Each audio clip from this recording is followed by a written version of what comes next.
Welcome back. Well, the steep rise in basic foods means that the World Food Programme is able to buy less food for the needy. We've already seen food riots hit Egypt, Morocco, Yemen, Burkina Faso and India. The drop in food aid means these are likely to spread. Again, the regional and international consequences will be devastating. And this is likely to lead to a flood of refugees out of poor, stricken countries to the richer Western countries and neighbouring countries. This is also likely to increase conflict as people struggle over meagre resources. For them, the future is bleak. Joining us again are our guests in Brussels, Noj Deva in Rome, Arif Hussain, and in Washington, D.C., John Hodinot. Mr. Deva, let me start off with you on this one. Food riots in several countries. How concerned are you about the social impact? The social impact is going to be enormous, but what we have to focus immediately on is something that we discussed a minute ago, and that is that we in the European Union now feed about 19 million people on a daily basis under the World Food Programme.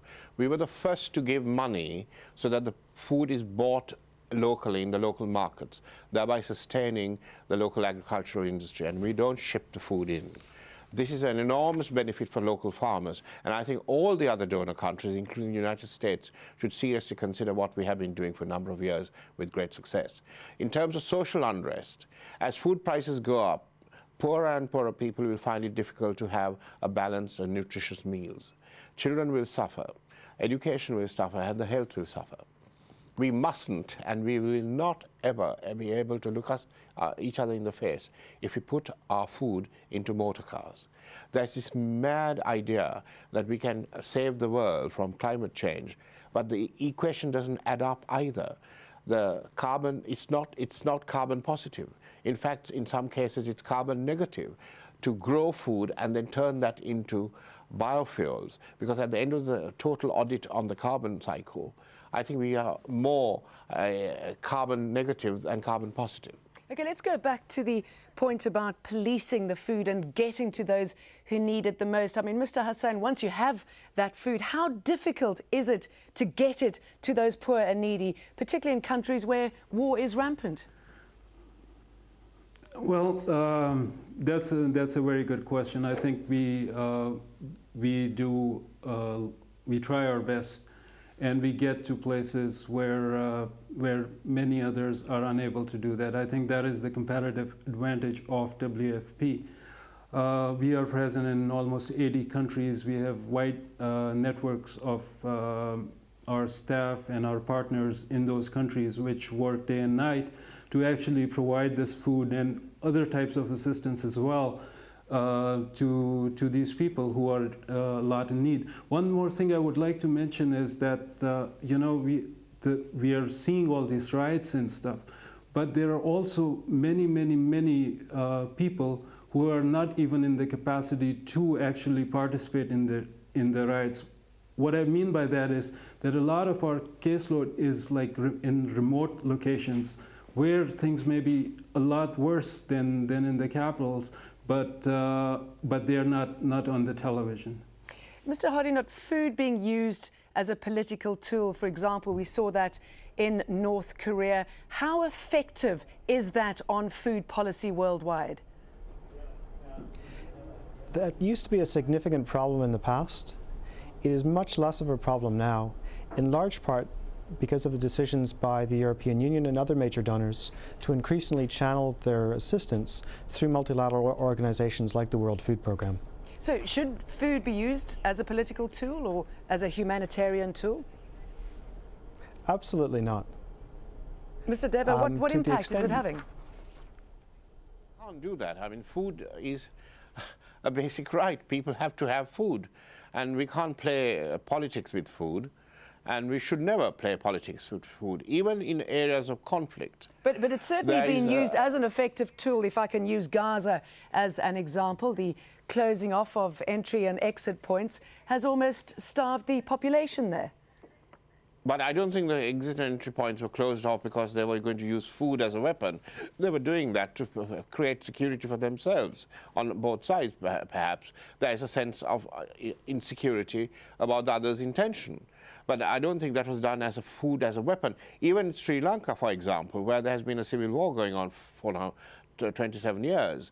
The north part of the country, which is governed, ruled by these terrorists, LTT, the food is supplied by the government in Colombo, even to the areas that are held by the terrorists.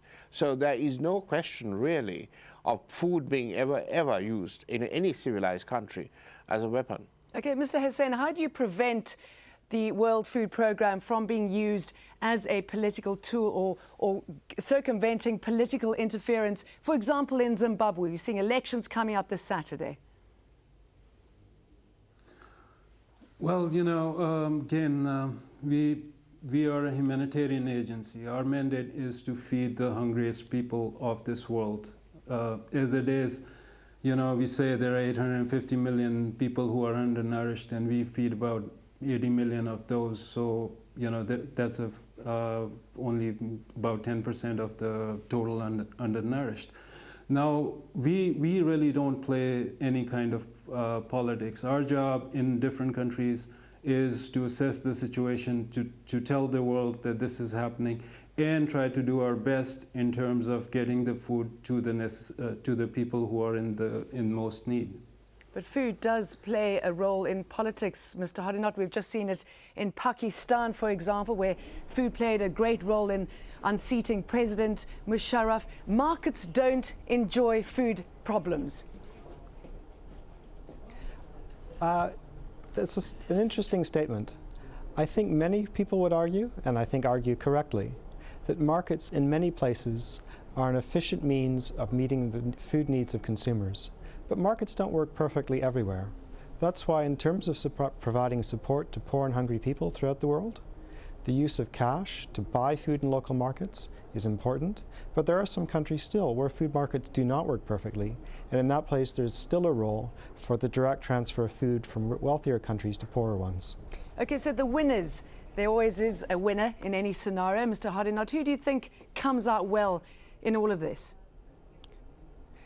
In a very general sense, individuals, regions, countries which are net producers of food are doing well and will continue to do well out of the rise in food prices. Mr. Deva, conversely, individuals, regions, countries that are net consumers, which include the poorest people in the world and many of the world's poorest countries, are going to be significant losers. Okay, politically, Mr. Deva, how do you best manage this food crisis? Well, we need to appeal to ourselves in the rich West, including the rich European Union and the rich United States, and to say that we are looking at a catastrophe unless we do something to help. Now, this program was prompted by a call for an extra $500 million. This is a drop in the ocean compared to the amounts of money we spend ourselves. Every time you go out for a meal, you spend $10. Now, there are how many million people in the European Union who are spending $10 a day? That's 500 million. That's $5,000 million in the EU, and another 5,000. That's $10 billion a day. But isn't the trick here to unlocking the country's agricultural potential? Which country's agricultural potential? When there's desertification, there's a water shortage, there's huge climate issues. What are we talking about? We are facing a huge desertification, mass migration of people because they can't find any food to eat.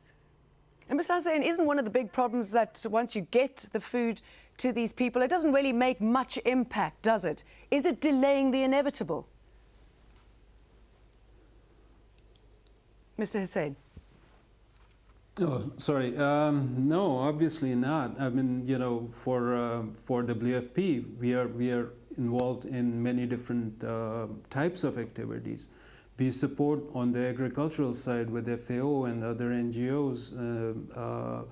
We do food for work projects, we do water projects, we do health and education projects like supplementary feeding, like trying to invest in the young children through supplementary feeding, trying to invest in school-going children through school feeding. So we have a vast portfolio of activities, and this is really the danger of what is happening right now, because when our capacity to respond goes down, that means that we have to cut certain things, and in terms of cutting, that means that we will have to, give up some of these health interventions or some of these food for work projects, for example, just to meet the needs of people who may actually die if they don't get the food. So it is, again, I mean, it's a very, very dangerous situation in which we are in.